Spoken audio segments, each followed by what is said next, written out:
여호수아 15장 1절에서 12절입니다. 1절 유다 자손의 지파가 제비 뽑아 그 가문별로 분배받은 땅의 최남단 경계선은 에돔 경계와 맞닿아 있는 신광야입니다. 신광야는 에돔 지역에 있는 광야로 시내산이 위치해 있는 시내반도의 신광야와는 다른 지역입니다. 여기는 바란 광야의 북쪽으로 모세가 정탐꾼들을 파견한 가데스 바네아가 최남단에 위치해 있습니다. 본격적인 요단 서편의 땅 분배는 유다 지파에서 시작됩니다. 유다 지파가 먼저 제비를 뽑는 것은 당시 유다 지파가 차지한 영향력을 반영하지만 더 근본적으로는 과거 야곱의 예언대로 유다 지파가 장자권을 계승했기 때문입니다. 유다 지파는 가나안 남부 지역을 기업으로 분배받습니다. 고대 근동의 다른 족속들도 제비뽑기를 행했지만 그들의 기준은 우연을 통한 공평이었고 신앙 공동체인 이스라엘에게 있어서 기준은 하나님의 뜻이었습니다. 2절 그 남쪽 경계는 염해 남단, 곧 남쪽 만에서부터 남쪽으로 번역된 네게부는 원래 사해 서남쪽에 위치한 사막 지역을 일컫는 지명입니다. 그런데 이 네게부 지역이 팔레스틴의 최남단에 위치해 있기 때문에 네게부란 말이 구약 성경에서 단순히 남쪽이란 의미로 사용되기도 합니다.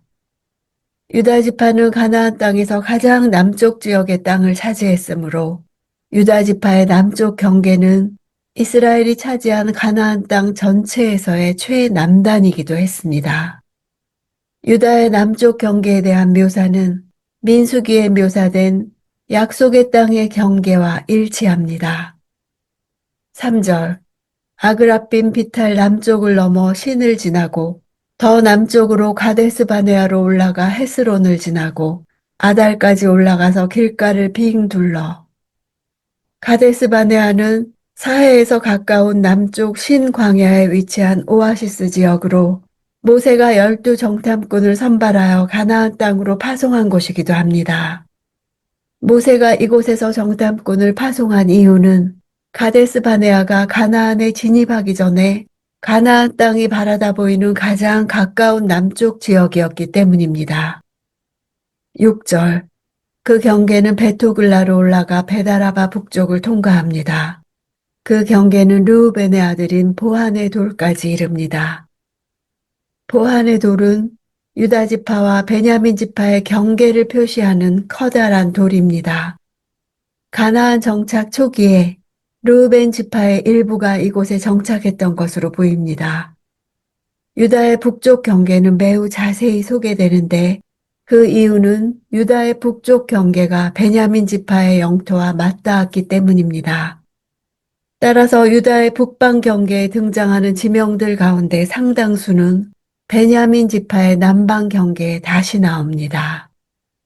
7절 그 경계는 아골 골짜기에서 드빌로 올라가 북쪽으로 그 골짜기 남쪽 아둠민 비탈 반대편에 있는 길가를 돌아 계속해서 엔세메스 물가를 따라 엔로겔에서 끝납니다.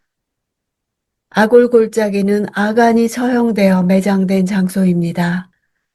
아골 골짜기의 위치는 유다와 베냐민 지파의 경계에 있으며 현재는 켈트 시내에 해당하는 곳입니다. 길갈은 이스라엘이 요단강을 건너 가나안으로 들어와서 처음 진을 친 장소입니다. 길갈의 위치는 여리고와 요단강 사이로 추정됩니다. 8절 그 다음 경계는 여부수성, 곧 예루살렘 성의 남쪽 비탈을 따라 흰놈의 아들 골짜기로 올라가고 거기에서 흰놈의 골짜기 맞은편 산꼭대기까지 올라가며 서쪽으로는 르바임 골짜기 북쪽 끝에 이릅니다. 당시 예루살렘은 여부스족의 성읍이었으며 베냐민 지파 영토와도 인접해 있었습니다. 그런 이유로 예루살렘은 베냐민 지파 영토에서도 언급됩니다. 흰놈의 아들 골짜기는 흰놈의 골짜기라고도 불립니다. 솔로몬은 이곳에 몰록을 위한 산당을 지었고 아하스 왕 때는 몰록과 바알을 위해 자녀를 불태워 바치는 제사도 드렸습니다. 신약 성경에서 지옥을 게헨나라고 부르는데 게는 골짜기를 의미하는 히브리어 깨에서 파생되었고 엔나 역시 히브리어 흰놈에 대한 헬라식 발음입니다. 구약시대의 우상숭배와 온갖 죄악이 행해지던 흰놈의 골짜기가 신약시대에 와서는 지옥을 가리키는 단어로 바뀌어진 것입니다. 9절 그 다음 경계는 그 산꼭대기에서부터 넵도와 샘물까지고 거기에서 에브론 산악의 성까지입니다. 그 다음 경계는 바알라, 곧 기럇 여아림 쪽입니다.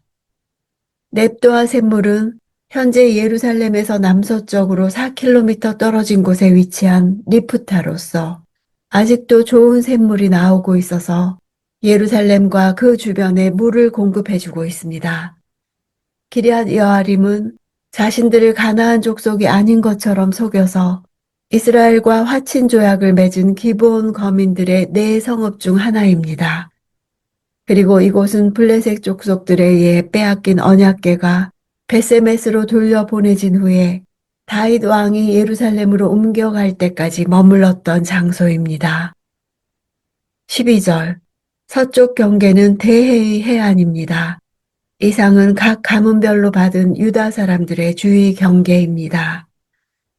대해는 지중해입니다. 지중해 해변을 따라 유다 족속들이 땅을 유업으로 받았습니다. 따라서 유다의 경계는 유다 지파가 역사상 얻었던 땅보다 더 넓은 지역입니다. 역사적으로 이스라엘은 블레셋을 정복하지 못했고 사사시대 후기에는 오히려 블레셋의 통치를 받기도 했습니다. 블레셋은 다윗 왕 때에 가서야 이스라엘의 속국이 됩니다. 다윗은 종주권 조약을 통해 블레셋을 다스리게 됩니다. 본문은 유다 지파의 땅 분배 기록을 창세기 15장의 약속의 성취 차원에서 다루고 있습니다.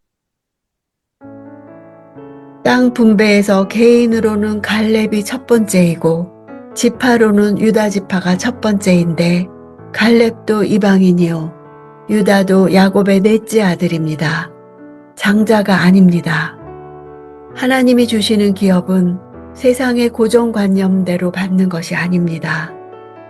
또한 하나님이 생각하시는 좋은 땅도 세상의 기준과 다릅니다. 유다 지파에게 주신 기업의 동서남북 경계를 보면 에돔, 신광야, 사해, 흰놈의 골짜기, 시내, 바다 이런 곳입니다. 바다와 강으로 사방을 막아 놓으셨습니다. 그러나 그곳에 예루살렘이 있었습니다. 내게 주신 기업도 세상 눈으로 보면 사방이 막힌 것 같은 곳일 수 있습니다. 그러나 하나님이 내 삶의 중심에 계신다면 그곳이 하나님이 내게 주신 약속의 땅인 것입니다.